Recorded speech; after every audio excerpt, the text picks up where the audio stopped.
What if you could get brighter, whiter headlights without blinding everyone driving toward you? Sounds impossible? Let's install it. This is a 2012 Lexus RX 350. The owner wanted one thing. I want white headlights, but I don't want to blind everyone coming the other way. Can we upgrade these headlights without creating glare? Let's find out. First, pop the hood and remove the plastic engine cover. Just pull out the clips holding it in place and it comes right off. The original factory HID bulbs. They still work, but that yellow glow makes Lexus look outdated. Upgrading headlights isn't just about having a whiter bulb. A good upgrade needs three things: a clean, modern white color, more usable light on the road, a proper beam pattern, and the most important part, keeping the light where it belongs, on the road, not in the eyes of other drivers.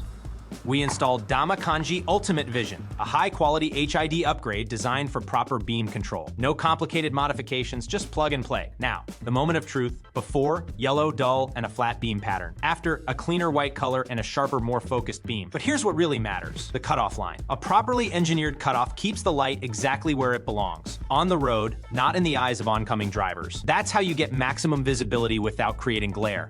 So if you're still driving with old yellow headlights, don't just make them brighter, make them better. Upgrade to DAMA HID today. The link is in the description below. Visit HIDconcept.com. Lighting the road ahead.